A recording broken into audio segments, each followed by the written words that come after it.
What's the hardest thing about writing? Well, it's getting started. Maybe you're having a hard time coming up with a story idea, or you're stuck on where to take your story next. If you want a way into a story or a way through, I have 9 story starters to help you. This free PDF is full of story seeds and prompts to get you going. To download your 9 story starters, go to nancypanuccio.com/start. That's Nancy with an I, Panuccio with 2 C's, nancypanuccio.com/start. When we sit down to write, we're often bombarded with too many details. We're in this constant and brutal battle with the facts of our experience, with the details of the world and the needs of our story. So the question we must constantly ask is, what do I leave in? What do I leave out?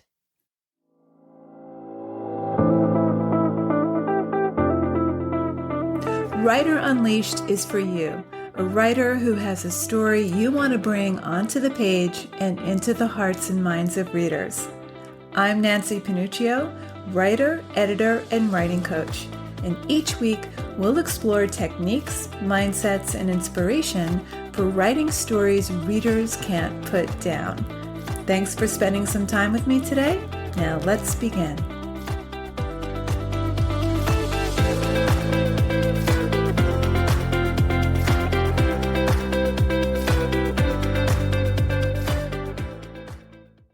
Paul Astor once said, "The truth of the story lies in the details." And writing is all about the selection of those details. We create this world on the page, and that world demands a concrete, tactile world for our characters and our readers to put their hands all over, to touch, smell, taste, hear, and see. But when we sit down to write, we're often bombarded with too many details. We're in this constant and brutal battle with the facts of our experience, with the details of the world and the needs of our story.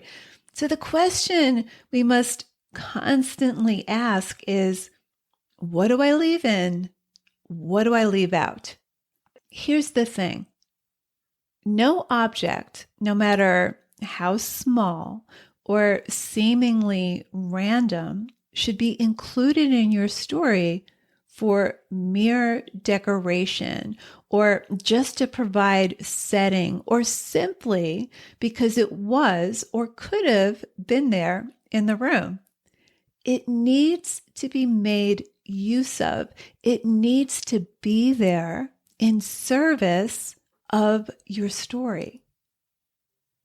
When we pay attention to the objects and details in our stories, they begin to take on metaphoric weight. They evoke images, and this is the quickest route to the reader's emotional engagement. Details that evoke the senses blast through the reader's intellect, and they provoke the reader to not only think, but more important, to feel. But how do we choose with all the associations, all the details life hands us, all the leaps our minds make while we're in the throes of writing? How do we focus? How do we, after our initial drafts are sprawled in front of us, know what to keep and what to discard? Well, it turns out when it comes to choosing significant details, we do it every day, moment by moment. We choose what to notice and what to ignore, and your writing demands the very same selection. You already know how to do this. We all have this innate filtering process, This filtering is not only instinctive, it's essential. In order to survive daily life, we've developed this filtering mechanism simply to get from one day to another, from one moment to the next. In fact, there's a form of madness that social scientists suggest results from a failure to block out sensory noise to a sustainable level. And it's even being theorized now that attention deficit disorder is a byproduct of too muchness, too much sensory overload. So if we didn't have this ability to filter, we'd be inundated with details. We'd be overstimulated. We'd go mad. So we know how to filter out the trivial and focus on what's worthy of our attention at any given moment. Our ability to filter, focus, and select, by the way, is what we're talking about when we talk about narrative viewpoint. Your point of view character's perspective depends in large part on what he or she chooses to see and how he or she sees it. It's what your character chooses to ignore. It's what your character can't help noticing. The pitfall sometimes of writing from an omniscient point of view is that everyone's viewpoint is of equal value, from the main character, sometimes all the way down to a passing stranger on the street. And when you do that, you dilute the point of view that's most essential to telling your story. It's better to focus on one point of view and get really grounded in that character's consciousness. Point of view is not just a matter of first, second, or third person. It's the mind of your story. It's the consciousness of your story. Ethan Kanan once said that point of view boils down to two things: selection of details and the ordering of events. As the point of view character from which we experience the world, we're constantly shifting our field of vision. So if we think of our senses as a camera lens, at every given moment, we focus on what matters to us, from the fly buzzing around our ear at night to the sound of a tree cracking outside our window during an ice storm, or to the cry of our baby in the middle of the night. So moment by moment, we focus on what demands our attention, and everything else fades into the background. And that field of vision is constantly morphing to focus on what's important for us to pay attention to. And this happens moment by moment, whether we're conscious of it or not. So let's talk about how details can reveal your character's or your narrative persona's emotional world. The poet Wei Tai says this: poetry presents the thing in order to convey the feeling. It should be precise about the thing and reticent about the feeling, for as soon as the mind responds and connects with the thing, the feeling shows in the words. This is how poetry enters deeply into us. Often, the most powerful way to reveal our characters' feelings is not by describing how they feel, as in Marcia felt lonely, but by using objects and details as repositories for those emotions. Loneliness can be captured in the smallest detail. Suzanne Burney captures her young protagonist's feelings of low self-worth by describing the damaged things in her house. This is from A Crime in the Neighborhood. I noted the worn patches in the hallway's oriental runner, the scuff marks on the stairs, the scorch at the back of the lampshade in the living room. The volume control knob had fallen off the hi-fi, leaving a forked metal bud.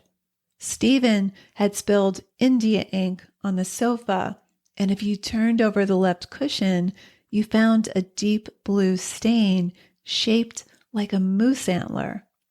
I had never realized our house contained so many damaged things. So she tells us something essential about herself, but she gets at it aslant through describing the objects in her house. So there's camouflage and revelation at the same time. Our emotions continually shape how we view the outside world and the objects inside it. What we see is constantly transmuting. It's always corresponding to our shifting interior state. So there's an inner life to objects. Charles Baxter once said, when we look at things, things look back. When we look at things, things look back. So if we're truly aware, life presents us with metaphors, objects that are emotionally significant. That is, they have this emotional charge that represents a larger and more complex emotional truth. So my mother lives in a lakefront house in the Adirondacks. The lake is man-made, but the view of the lake is spectacular and vast, and it fills floor-to-ceiling windows on the south side of the house.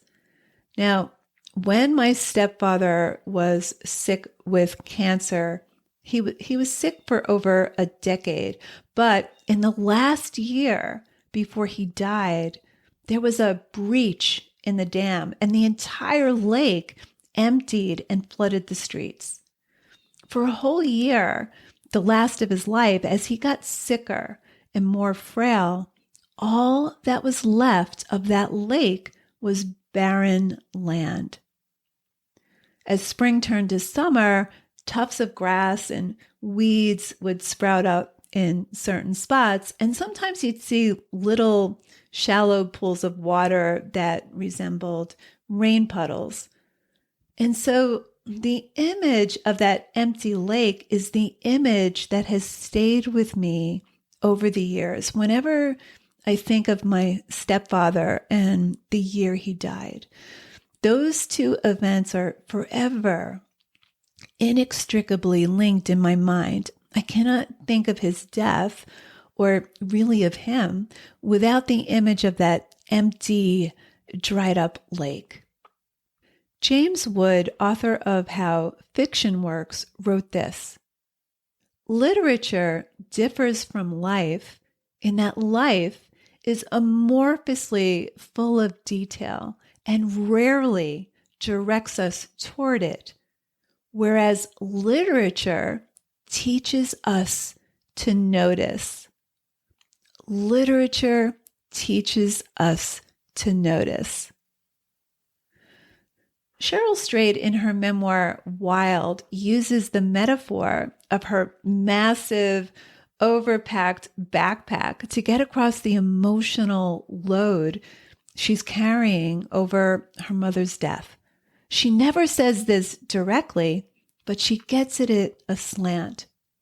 So notice your details, those things that will bring the reader directly into the experience. Be your character. Be the point of view. You already know how to do this. Select the details.